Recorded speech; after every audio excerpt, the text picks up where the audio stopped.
Do you think you truly know the country of Iran? If you only follow the daily headlines, you see a map defined by constant friction. You see the overwhelming neon glow of the heavy traffic in Tehran. You see the cold and calculated geometry of nuclear centrifuges, and the heavy, dark ink of endless international sanctions. But these headlines are merely a modern luxury. They are nothing but noise.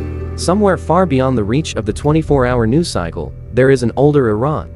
An Iran that has outlasted every single empire that ever tried to draw a line across it. This is not just a story about a nation. This is a story about a living algorithm. It is a civilization that does not exist on any paper map, but in collective memory. A people who have refused to stay still for more than 3,000 years.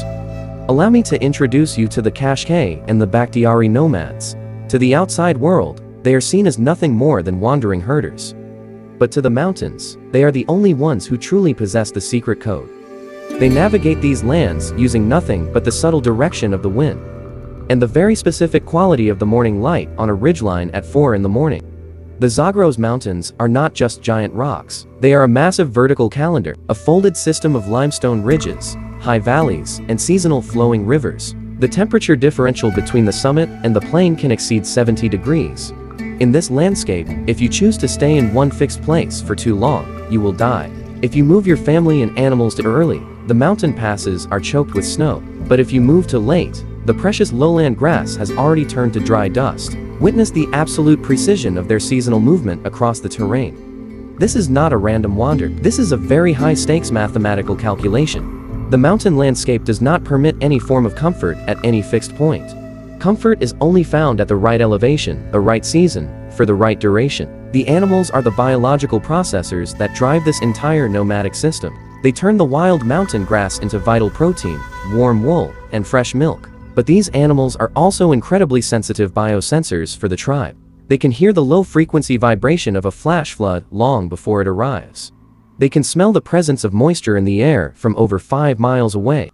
Our modern rivals might call this ancient way of life primitive or basic. They are completely wrong. This way of life is deeply and scientifically optimized. This is a form of logistics that operates perfectly without a single warehouse. This is a functioning economy that survives without the need for a central bank. The migration route is the memory, and that memory is passed through the body. It is a knowledge that is felt in the muscles rather than read on a printed page.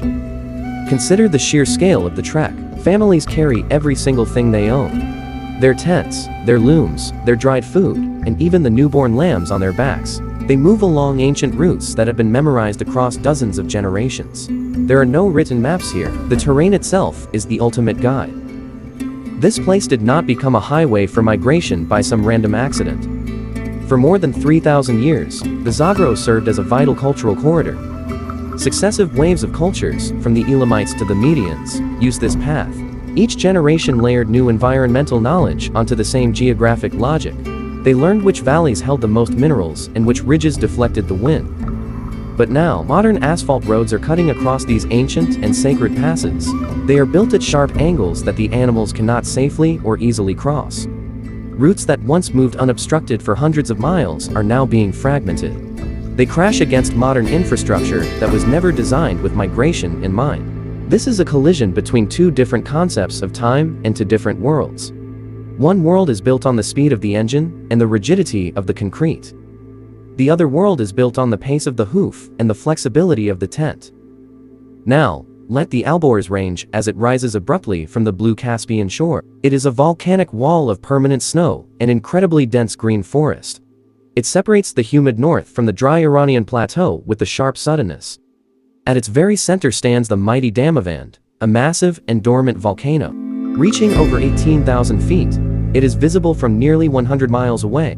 The mountain does not belong to the people who choose to live permanently near it. It belongs to those who possess the wisdom to time their arrival correctly.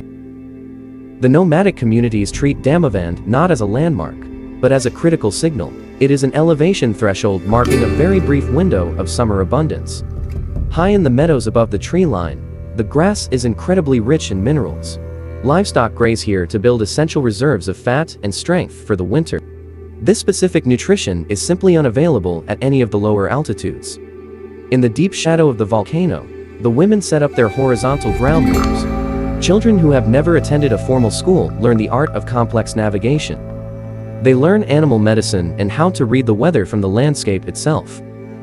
The Albor's roots were once shared peacefully between dozens of tribal communities. Their movements were coordinated through oral agreements that span many generations. But modern climate change is now dismantling this coordination from deep beneath. The retreat of the glaciers has altered the timing of the spring snowmelt. It is shifting the window of meadow availability in ways that no one can anticipate. Tribes used to arriving at a specific altitude on a specific week are lost. They now find the grass is either already gone or not yet ready for grazing.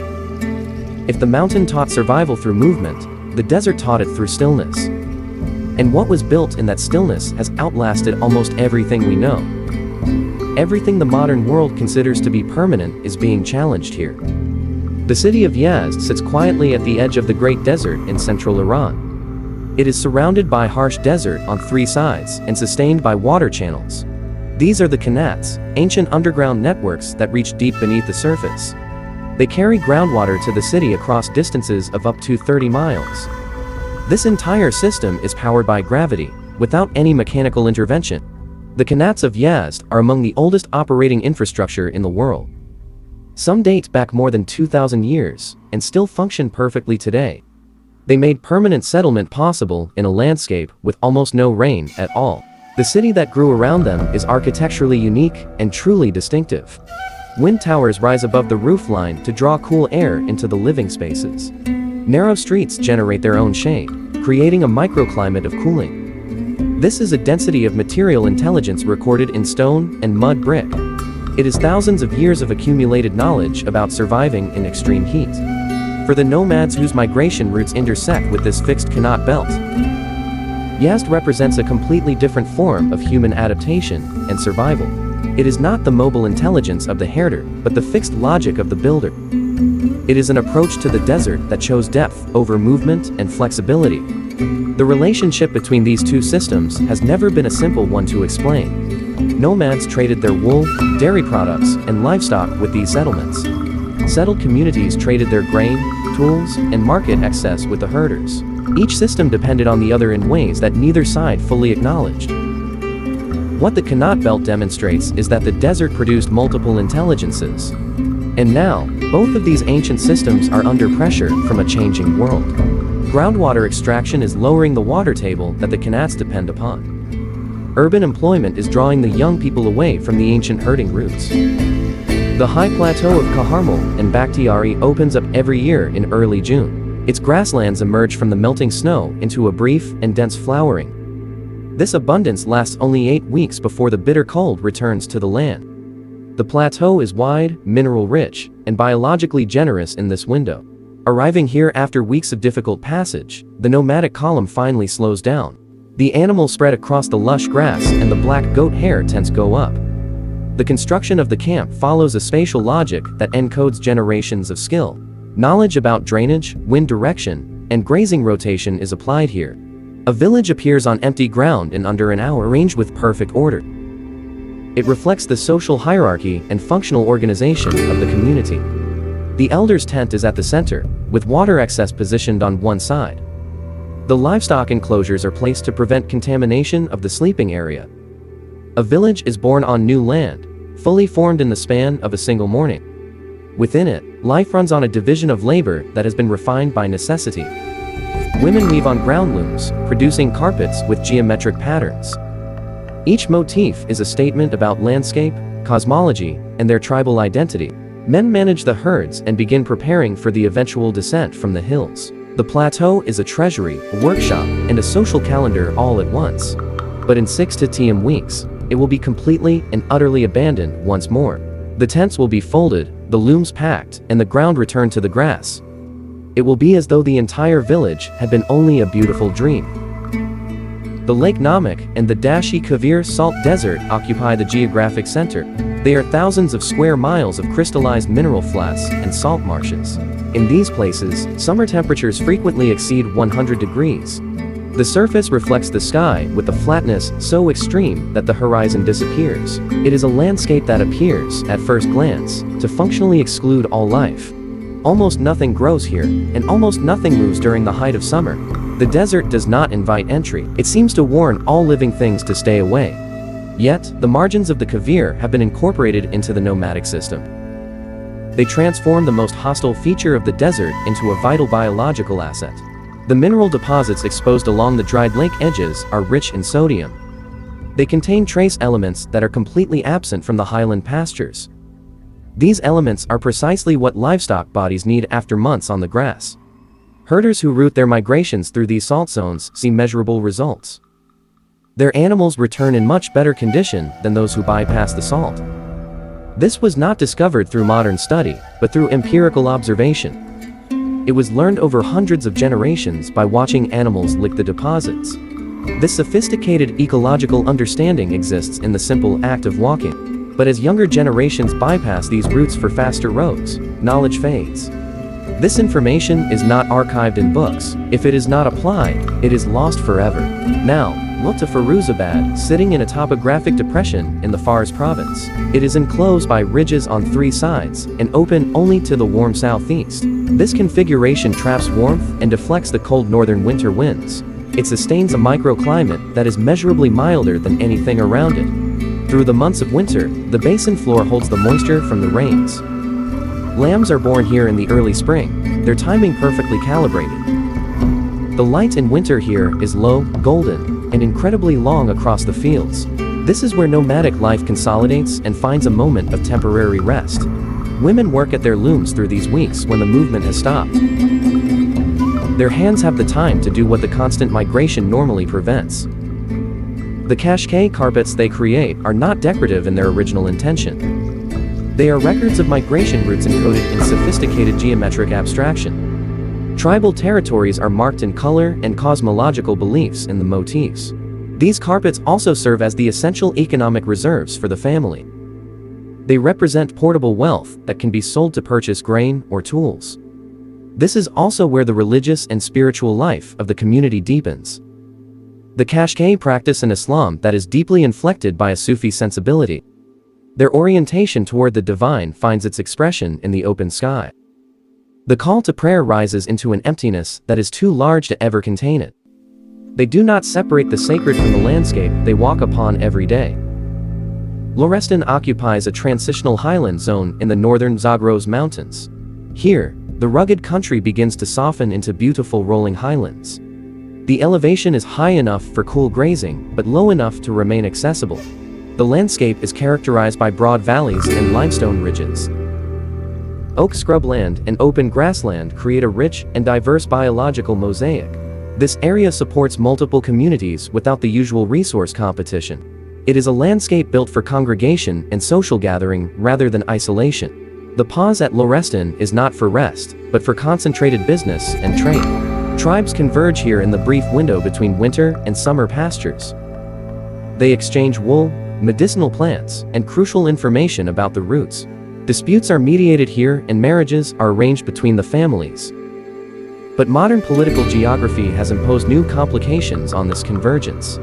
Provincial boundaries and grazing effes now divide this ancient territory. A family may need 3 different permits for a route they have used for centuries. These effes are calibrated to a sedentary economy that does not understand them. The Zagros Mountains do not give themselves to those who arrive unprepared. This ancient spine of fractured rock is a force that shapes the people within it. It has been doing so for longer than most modern civilizations have even existed. Survival belongs not to those who hold ground, but to those who know when to leave.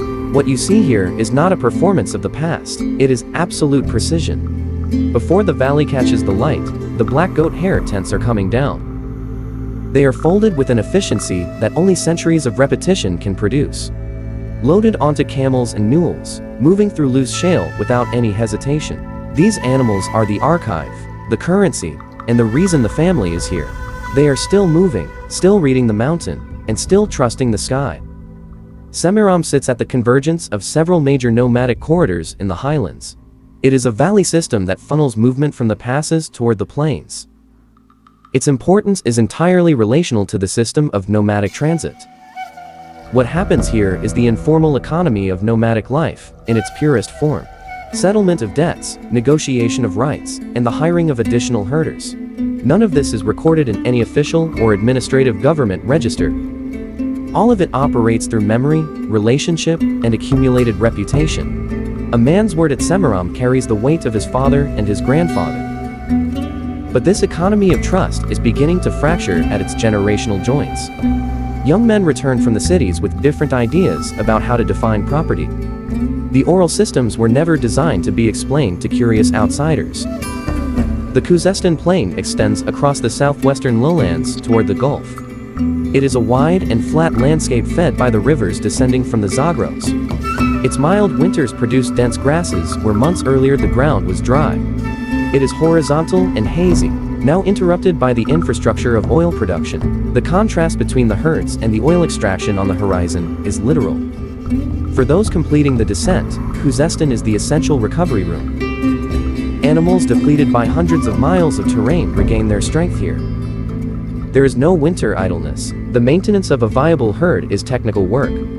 But the pressures on Khuzestan have intensified dramatically in recent decades. Agricultural expansion and industrial development have fenced off the land. Iran is a country that should not exist by any modern measure of stability. Yet its families have crossed these passes for 3,000 years without maps. The underground water channels have outlasted every empire that governed them. The knowledge of how to survive was never written down or institutionalized. It was only carried forward in bodies, in roots, and in the weight of a word. As climate pressure dismantles our predictability, this intelligence is a preview. It is a preview of exactly what human survival will require from us next. These communities have already been living inside the future we are only facing. They are the masters of the move, the keepers of the ancient, living algorithm. So, we must ask ourselves one final and very important question. What happens to the world when the last nomad finally decides to stop? When the last Qanot driver can no longer find the water table in the dark? We often look at these people and feel a sense of misplaced pity. We pity their lack of modern medicine, air conditioning, or digital connectivity. But perhaps it is we who are the ones who should be pitied. We have traded our fundamental human adaptability for a fragile comfort. We rely on a global grid that can flicker and die at any single moment. The nomads of Iran possess a wealth that is not measured in paper or gold. Their wealth is the ability to walk into a desert and find a way to survive. Their legacy is a masterclass in the art of living with the earth, not on it. As the sun sets over the white mineral flats of the Great Salt Desert, and as the stars begin to illuminate the high, cold passes of the Zagros, the ancient rhythm continues to beat in the heart of this ancient land. Iran is not the headlines. Iran is not the tension you see on the screen. Iran is the breath of the goat hair tent exhaling in the midnight wind. It is the sound of the loom striking a beat that records 3,000 years. It is the absolute certainty of a people who know exactly where they belong. And as long as the wind blows through the passes, they will keep moving.